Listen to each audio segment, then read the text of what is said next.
శివుడిని త్రినేత్రుడు అంటారు. అసలు శివునికి మూడవ కన్ను ఎలా వచ్చింది? ఎందుకు వచ్చింది? శివుడికి మూడో కన్నే కదా, ప్రతి మనిషిలోనూ మూడో కన్ను ఉంటుంది. ఎందుకంటే దాన్ని మనకున్నటువంటి జనరల్గా ప్రతి మనిషి జీవితంలో రెండు కళ్ళు మనకి కనపడ్డప్పటికీ కూడా అది సింబాలిజంగా చెప్పబడింది, మూడో కన్ను శివుడికి ఉందని చెప్పి. అలాగే ప్రతి మనిషిలోనూ మూడో నేత్రం ఉంటుంది.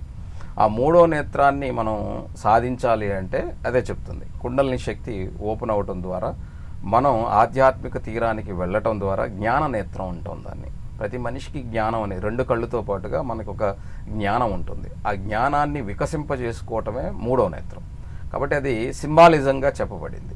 అందులో నుంచి జ్ఞానాగ్ని పుడుతుంది.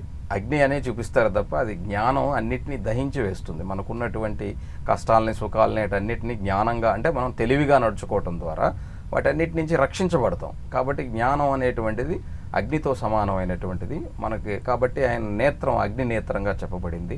ఆ జ్ఞాన నేత్రం అది అది అందరిలోనూ ఉంటుంది. కానీ అది మనం తెలుసుకోగలిగిన రోజున మనం కూడా ఆ జ్ఞాన నేత్రంతో మనకున్నటువంటి కష్టాల నుంచి బయటపడవచ్చు.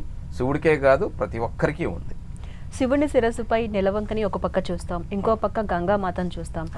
వీళ్ళిద్దరిని ధరించడం వెనుక ఉన్నటువంటి ఆంతర్యం ఏంటి? ఇక్కడ మనకున్నటువంటి ఆయన కాలస్వరూపుడు అని చెప్పాను. ఈ కాలస్వరూపుడు అంటే కాలం చాలా విచిత్రంగా ఉంటుందన్నమాట. కాలంలో చాలా ప్రయాణం జరుగుతూ ఉంటుంది. కాలం విధ్వంసంగా ఉంటుంది. కాలం ఎప్పుడూ కూడా మనకి అర్థం కాదు. మనం అర్థం చేసుకునే ప్రయత్నం చేయలేం, కానీ దాన్ని ఫాలో అవటం తప్ప అర్థం చేసుకునే ప్రయత్నం చేయలేం. అయితే ఆయన కాలస్వరూపుడు అంటాం కాబట్టి కాలంలోనే గంగ అనేది ఆకాశం నుంచి ఉద్భవించింది. అలాగే చంద్రుడు కూడా మనం ఆకాశంలోనే చూస్తాం కాబట్టి ఈ రెండు చల్లదనాన్ని ఇస్తాయి.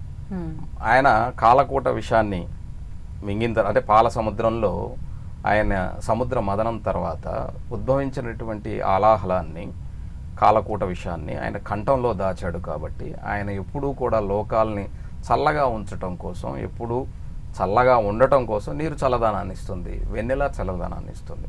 కాబట్టి దాన్ని ఆయన నెత్తి మీద ఉంచడానికి గల కారణం.